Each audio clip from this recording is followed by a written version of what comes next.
Hello বন্ধুরা, শুভ সকাল। আজকে আমরা চললাম পিকনিক করতে নৌকা নিয়ে নদীতে। আশা করি ইন্ট্রো দেখেই বুঝতে পেরেছো, তো অনেক মজা হবে। আমরা এই কজন আছি একসাথে, কিছু বলতে চাইছে, তোমরা একটু শোনো। অল্প কালকে ফুচকাটা একটু কম খাওয়া হয়ে গেছে।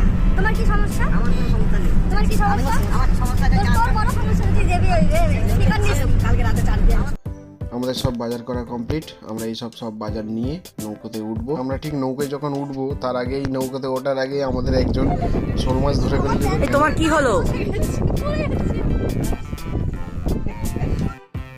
তার মাঝেই আমি একটু ফটো সেশনের জন্য একটু পোজ দিচ্ছিলাম আর দেখছিলাম কেউ কোথা থেকে আমাকে। আর পোজ দেওয়া শেষ, এবার নৌকা চালু করলাম, আমরা বেরিয়ে গেলাম। যেতে যেতেই নদীর সৌন্দর্য আমরা উপভোগ করতে থাকলাম। ইতিমধ্যে আমাদের খুব খিদেও পেয়ে গেছিলো, আমরা ব্রেকফাস্টটাও সেরে নিলাম। এরপরে দুপুরে রান্নার জন্য আমরা জোগাড় শুরু করে দিয়েছি। মেন শেফ হচ্ছে কাটিং করছে, ওখানে একজন পাপড় ভাজছে, এটা হচ্ছে শালি। এরপরেই আমরা ভীষণ মজা করলাম। নৌকোয় যে মাঝিরা ছিল তারাও আমাদের সাথে প্রচুর আনন্দ করলো। আমার বন্ধু তো গানেই শুধু থেমে থাকেনি, নাচও শুরু করে দিয়েছে। আর আমাদের চারিদিকের ভিউটা খুব সুন্দর ছিল, সবাই নাচ করে খুব আনন্দ করছিল, আর আমি সেই সময় খেয়ে খেয়ে আনন্দ করছিলাম, কিন্তু থাকতে পারলাম না, আমিও একটু নেচে নিলাম, আনন্দ করলাম।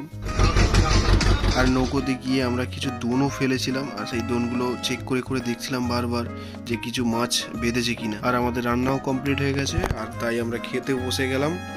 আমরা কোনো কিছু মাছ ধরতে পারিনি, বাট ধরেছি। মাছ হয়নি, কাঁকড়া হয়েছে। কাঁকড়া জাল ফেলে কাঁকড়া ধরেছি। আর খাওয়া দাওয়া করার পরেই আমরা পাশ থেকে একটা দেখলাম জেলেদের বোট যাচ্ছে, আর তাদের কাছে গেলাম। আমরা যাওয়ার পরে দেখলাম কিছু চিংড়ি মাছ, কিছু ভালো ভালো ছোটো ছোটো মাছ আছে, বড় মাছ কিছু ছিল না। আর সেখান থেকে আমরা অল্প কিছু কিনলাম, আর নিজেরাও প্ল্যান করলাম আমরাও মাছ ধরবো। যেমন কথা তেমন কাজ, আমরাও নামা শুরু করলাম। আর নেমেই যে এতটা কাঁকে পুঁতে যাবো বুঝতেই পারিনি।